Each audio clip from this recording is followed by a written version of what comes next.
Hello everyone. Today we are starting a new lecture of computer aided manufacturing. Unit number 2. It is the first lecture of second unit.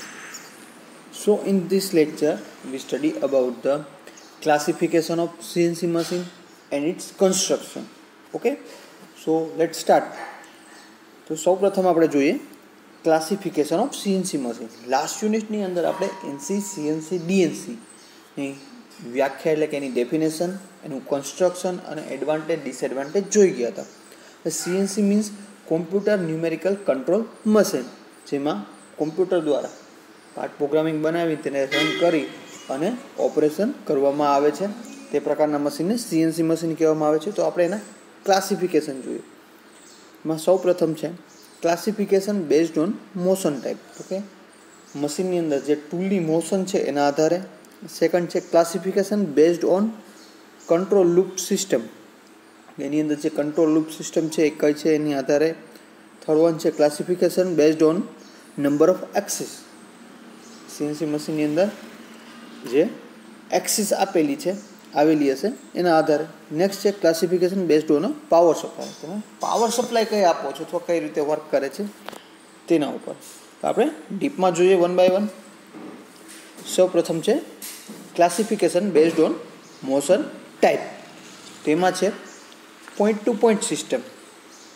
Point to point means કે આપણે જ્યારે કોઈ drilling machine ઉપર work કરીએ છીએ ત્યારે ટૂલને આપણે કઈ રીતે ચલાવવું પડે છે. તો કે આપણી પાસે વર્કપીસની અંદર માર્કિંગ કરેલું હોય છે 1, 2, 3, 4, જે જગ્યાએ આપણે હોલ ડ્રીલ કરવાના છે એ જગ્યાએ. તો વર્કપીસને આપણે હેલ્ડ કરીને રાખેલું હશે તો શું થશે, ડ્રીલ બીટ છે અથવા ડ્રીલ ટૂલ છે એ પહેલાં ફર્સ્ટ નંબર ઉપર ચાલશે, પછી સેકન્ડ પોઈન્ટ ઉપર, થર્ડ પોઈન્ટ ઉપર, એ રીતે સ્ટેપ બાય સ્ટેપ આગળ વધે છે. તો આ પ્રકારની જે મોશન અથવા મૂવમેન્ટ છે એને પોઈન્ટ ટુ પોઈન્ટ સિસ્ટમ કહેવાય છે. જોઈએ એના વિશે. It is used in some CNC machines such as drilling machine, boring and tapping machine, etc.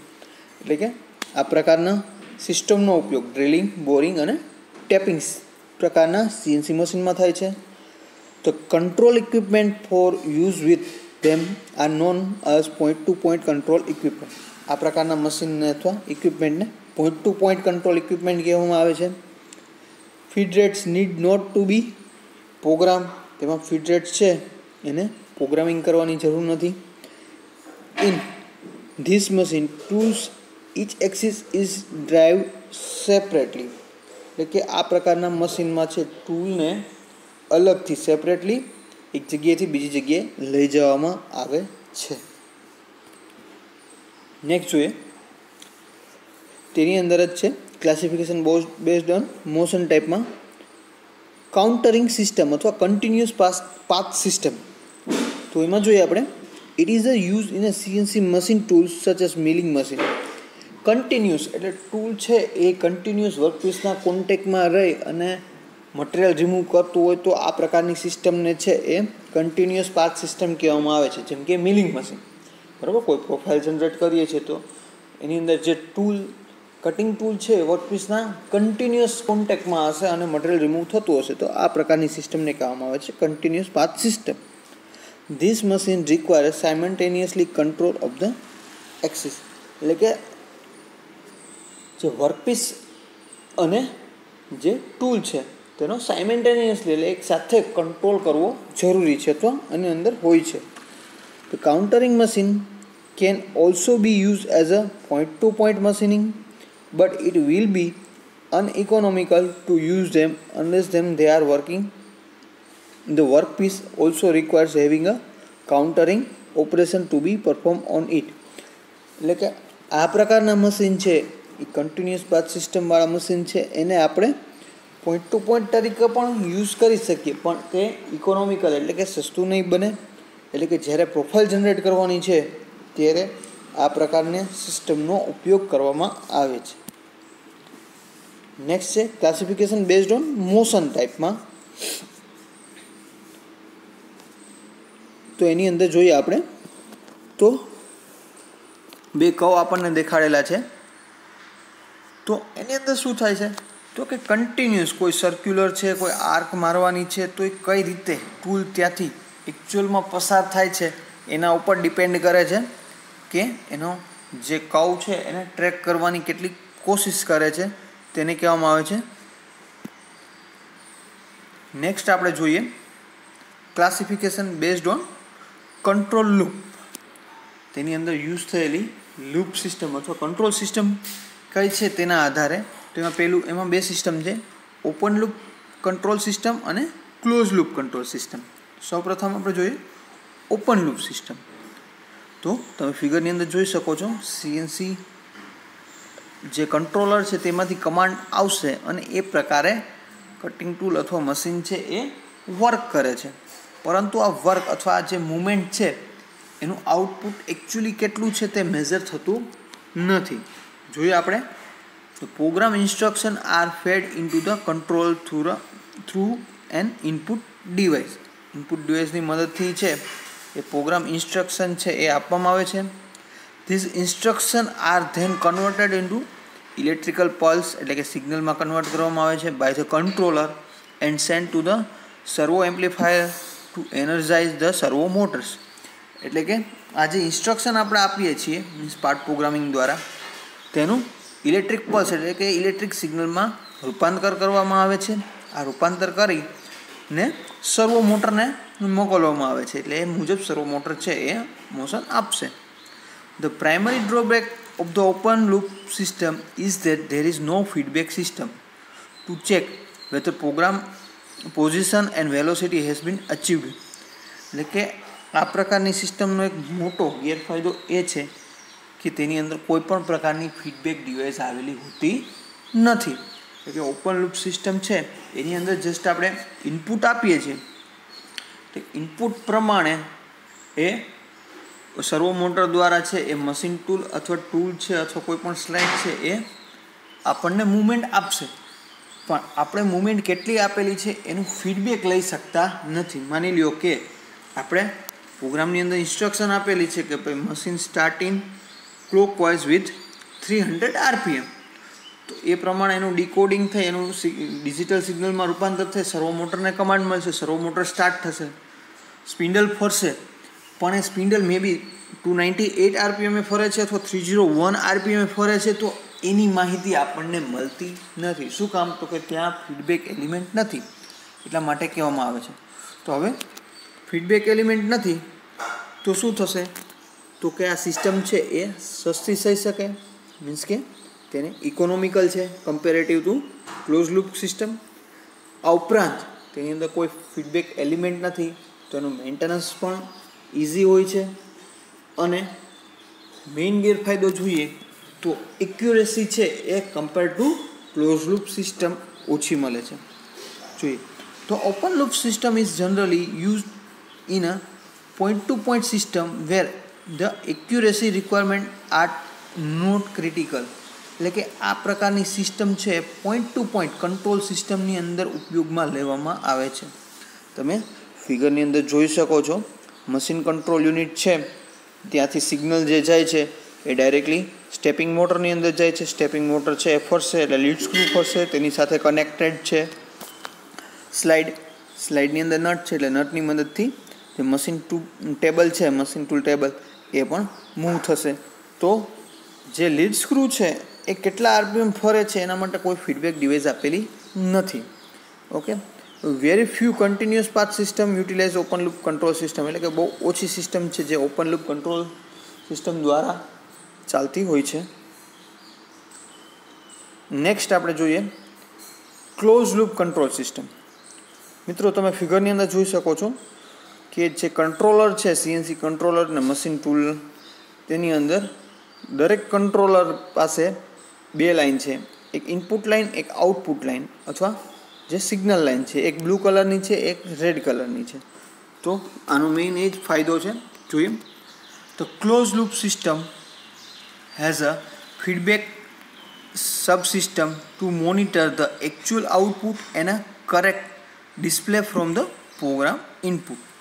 એટલે કે જે પ્રમાણે આપણે ઇનપુટ આપેલું છે એ પ્રમાણે આપણને આઉટપુટ મળે છે કે નહીં તેની પણ માહિતી આપણને મળે છે અને એને કહેવામાં આવે છે ફીડબેક ડિવાઇસ હોય છે. This system use position and velocity feedback આ પ્રકારની સિસ્ટમમાં પોઝિશન અને વેલોસિટી ફીડબેક બંનેનો ઉપયોગ કરવામાં આવે છે. The feedback system could be either analog or digital. એ એનાલોગ અથવા ડિજિટલ પ્રકારની હોય છે. The analog system measure the variation of physical variable such as position and velocity in terms of voltage level. The digital system monitor output varieties by means of electric pulse. એટલે કે analogue અને ડિજિટલમાં બંને પ્રકારની અંદર આપણે feedback મેળવી શકીએ છીએ. તેના ફોર્મ છે એ અલગ હોય છે. Close loop system are very powerful and accurate because they are capable to monitoring operating condition through feedback subsystem and automatically compensating for any variation in a real time. મિત્રો close loop control system છે એ very useful એટલે કે બહુ ઉપયોગમાં લેવામાં આવે છે અને વધારેમાં વધારે એક્યુરેટ છે. શું કામ? તો કે તેમાં ફીડબેક ડિવાઇસ આવેલી છે. આ ઉપરાંત જે ફીડબેક આપણને મળે છે એમાં રિયલ ટાઈમમાં ચેન્જીસ કરીને જો ઇનપુટ આઉટપુટની વેલ્યુ સરખી ન હોય તો એ બેને સરખી કરવામાં આવે છે. તમે ફિગરની અંદર જોઈ શકો છો મશીન કંટ્રોલ યુનિટમાંથી એ હાઇડ્રોલિક મોટરને જે સિગ્નલ મળે છે એની મદદથી લીડ સ્ક્રૂ ચાલશે એની સાથે જે ટેબલ જોડેલ છે એ પણ મૂવમેન્ટ થશે. હવે લાસ્ટમાં લીડ સ્ક્રૂની પાછળની સાઈડ છે એ ફીડબેક એલિમેન્ટ છે એટલે રોટરી એન્કોડર કે કંઈ હોઈ શકે જેની મદદથી જે આપણે ઇનપુટ આપેલું છે લીડ સ્ક્રૂને રોટેશન માટે એટલા રોટેશન ફરે છે કે નહીં તો એનું ફીડબેક લઈ અને નીચેથી ફીડબેક સિગ્નલ છે એ મશીન કંટ્રોલ યુનિટને અથવા કમ્પેરેટરને મોકલશે. ત્યાં શું થશે તો કે કમ્પેર થશે કે ઇનપુટ કેટલું આપેલું છે. માની લો કે ઇનપુટ 100 આપેલું છે અને આઉટપુટ 99 મળે છે તો ઇનપુટમાં 1 પલ્સનો વધારો કરીને એને 100 કરશે અથવા આઈધર એ વધારે મળે છે તો એને ઓછું કરશે એટલે કે રિયલ ટાઈમ કોમ્પેન્સેશન કરી શકે છે. તો આ પ્રકારની સિસ્ટમ છે ઓપન લૂપ કંટ્રોલ સિસ્ટમ કરતાં સારા પ્રકારની છે. વધુ એક્યુરેસી મળે છે. તેમાં ફીડબેક એલિમેન્ટ હોય છે. તેની કિંમત ઓપન લૂપ કંટ્રોલ સિસ્ટમ કરતાં વધુ હોય છે. નેક્સ્ટ જોઈએ classification based on the number of axis. હવે સીએનસી મશીનની અંદર કેટલા પ્રકારની એક્સિસ આવેલી છે તેના આધારે તો કે 2 and 3 એક્સિસ સીએનસી મશીન 2 અને 3 એક્સિસમાં તો આપણે જોઈએ નોર્મલી લેથ મશીન છે તો એની અંદર એક તો સ્પિન્ડલ ફરે છે એટલે કે એ એક્સિસ એટલે કે ઝેડ એક્સિસ અને સેકન્ડ છે કટિંગ ટૂલ જે પેરેલલ અથવા પરપેન્ડિક્યુલર છે એ મૂવ કરશે તો એ એક્સ એક્સિસ એટલે કે સીએનસી ટર્નિંગ સેન્ટરની અંદર બે જ એક્સિસ આવેલી હોય છે. તો જોઈએ આપણે તો CNC lathe will be coming under 2 axis machine. There will be a 2 axis along which motion take place. એટલે કે સીએનસી ટર્નિંગ સેન્ટર છે એની અંદર બે એક્સિસ આવેલી છે. તમને કીધું એ પ્રમાણે ઝેડ એક્સિસ અને એક્સ એક્સિસ. તો આ પ્રકારના મશીન છે એને 2 axis મશીન કહેવામાં આવે છે. The saddle will be moved longitudinal on the bed z axis and the cross slide moves the transversely on a saddle along x axis. એટલે કે જે સ્પિન્ડલની એક્સિસ છે એ એક્સ એક્સિસ ઝેડ એક્સિસ છે અને જે ક્રોસ સ્લાઇડ અથવા જે ટૂલની movement છે એ એક્સ એક્સિસમાં આવશે.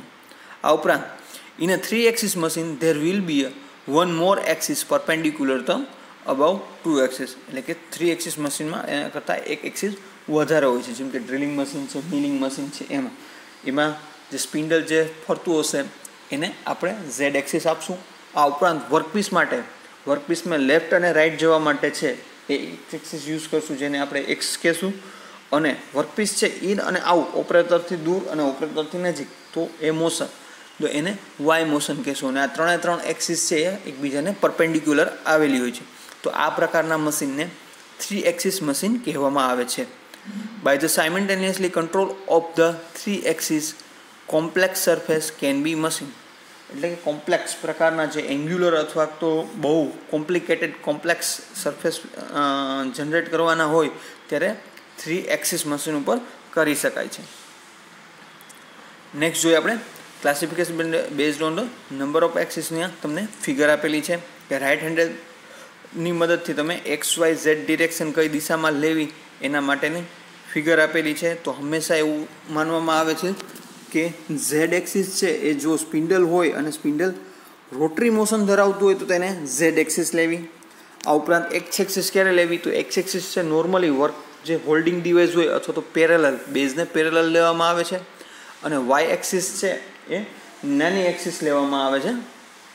ઓકે, તો આ થઈ ગઈ એક્સિસ. નેક્સ્ટ આપણે જોઈએ તો એની અંદર જે એક્સિસ આપેલી છે તેમાં રોટરી મોશન હોય તો એમાં ક્લોકવાઇઝ એન્ટી ક્લોકવાઇઝ કઈ રીતે લેવું, તો એમાં રાઇટ હેન્ડેડ થંબ રૂલ છે એ મુજબ થંબ છે એને જે એક્સિસની અંદર રાખવામાં આવે છે એ એક્સિસ દિશામાં રાખવાનું, ત્યાંથી જોવાનું, અને જે આપણી ફિંગર છે એટલે કે આંગળીઓ છે એની જે મોશન છે એને પોઝિટિવ એટલે કે ક્લોકવાઇઝ લેવાની, એની વિરુદ્ધ દિશા હોય તો એને નેગેટિવ લેવાની. એટલે કે સ્પિન્ડલ ક્લોકવાઇઝ કઈ રીતે ફરે છે, એન્ટી ક્લોકવાઇઝ કઈ રીતે ફરે છે તેના આધારે. નેક્સ્ટ છે classification based on number of એક્સિસમાં મલ્ટી એક્સેલ એટલે કે અત્યારના જે રિસન્ટ CNC પ્રકારના મશીન આવે છે મશીનિંગ સેન્ટર, તેની અંદર જે UMC છે યુનિવર્સલ મશીનિંગ સેન્ટર, તેની અંદર છે એ આપણે એક્સ એક્સિસ વાય એક્સિસની સાપેક્ષમાં જે સ્પિન્ડલ છે એને અમુક ડિગ્રીએ રોટેટ કરી શકીએ છીએ. તો આ એના મહત્વની માહિતી થઈ ગઈ.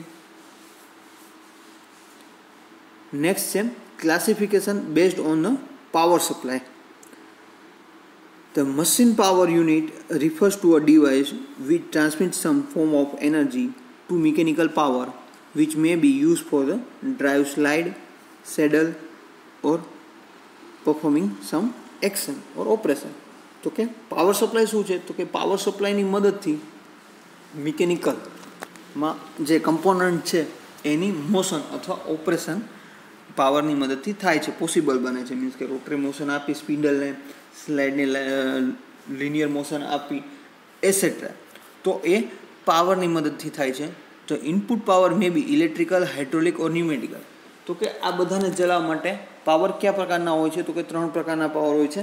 એક તો ઇલેક્ટ્રિકલ છે, નોર્મલી આપણને ખબર છે કે ડાયરેક્ટલી DC AC મોટર જે છે એ ઇલેક્ટ્રિક સપ્લાય આપીને આપણે એની રોટરી મોશન છે એ કરી શકીએ છીએ. સેકન્ડ છે હાઇડ્રોલિક.